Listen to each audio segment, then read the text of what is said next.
J'ai récemment eu une conversation avec un ancien ami du lycée qui vient de lancer son entreprise. Il m'a envoyé un message pour me demander mon avis sur son offre et son escalier de valeur. Mais avant même de regarder, je lui ai posé une question. Tu n'as pas encore fait de vente, n'est-ce pas? Il m'a avoué que non. Son plus gros souci? Il avait peur d'être submergé par la charge de travail parce qu'il proposait trop de choses. Je lui ai répondu directement, oublie ça. Tu es en train de chercher à résoudre un problème qui n'existe même pas encore. Son offre était à 4 800 $ pour 10 semaines. Mais je lui ai dit, donne tellement de valeur que les gens se sentiraient idiots de dire non. Ne te préoccupe pas de l'exécution avant même d'avoir des clients. La réalité est simple. Signe une première vente, puis une autre, puis une autre. Quand tu seras réellement débordé, alors, et seulement alors, tu pourras optimiser. L'avantage de cette approche, c'est qu'au moment où l'exécution devient un problème, tu auras déjà l'argent des ventes pour y remédier. Et c'est une erreur que je vois tout le temps. Les entrepreneurs stressent sur des blocages qui n'existent même pas encore. C'est comme quelqu'un qui entre dans une salle de sport et dit « Je veux prendre du muscle, mais je ne veux pas devenir trop massif ». Ça ne fonctionne pas comme ça. Tu ne vas pas te réveiller un matin avec un physique de bodybuilder par accident. Il y a des millions d'étapes entre là où tu es et là où tu veux être.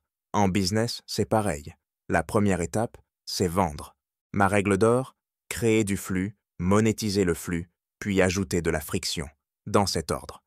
Au début, vends tout ce que tu peux. Fais une offre tellement irrésistible que les gens se sentiraient stupides de refuser. Si cela signifie vendre du coaching individuel, se déplacer chez le client ou bosser des heures folles, fais-le. Arrête de penser à l'échelle avant même d'avoir généré ton premier dollar. Mon ami m'a finalement envoyé son grand schéma détaillé de son offre et je lui ai simplement dit « Mec, rien de tout ça n'a d'importance pour l'instant. Vends et assure le service. Les gens ne se souviendront pas des détails, mais de la façon dont ils se sont sentis, de la manière dont tu as compris leurs problèmes et de la simplicité avec laquelle ils ont cru en ta solution. » C'est ça qui rend une offre irrésistible. Et quand il a compris ça, il a réalisé que la seule chose qui le bloquait, c'était ses propres croyances limitantes. Parce que voilà la vérité. L'argent se fait d'abord dans l'esprit. Les gens pauvres ont des croyances de pauvres.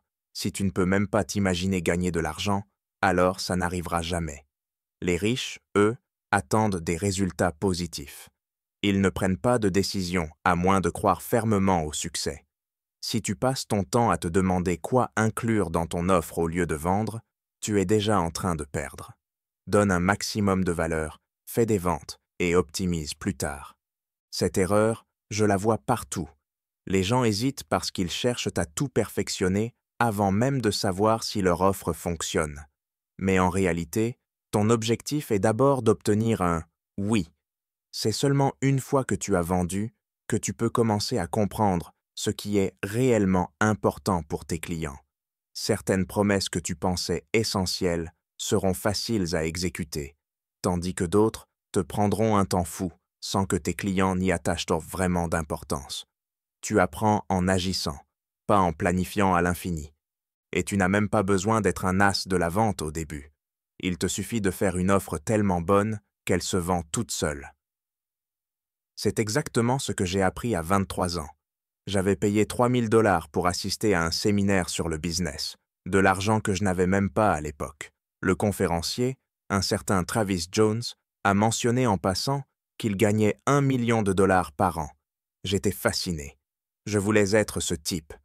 À un moment, pendant une pause, il m'a abordé, probablement parce qu'il avait remarqué que j'étais totalement largué dans tout ce jargon business. Il m'a demandé « Tu veux connaître le secret de la vente ?» J'ai immédiatement sorti mon carnet, prêt à tout noter.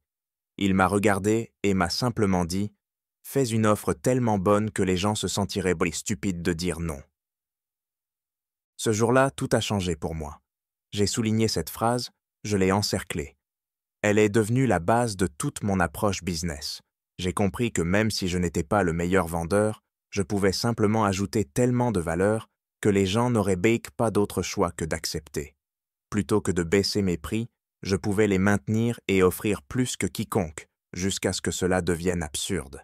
J'étais prêt à faire des choses impossibles à scaler au début, juste pour que les gens disent oui et que le flux commence à se créer. Créer du flux, monétiser le flux, puis ajouter de la friction. C'est l'une des leçons les plus importantes de ma vie, celle qui m'a suivi tout au long de ma carrière.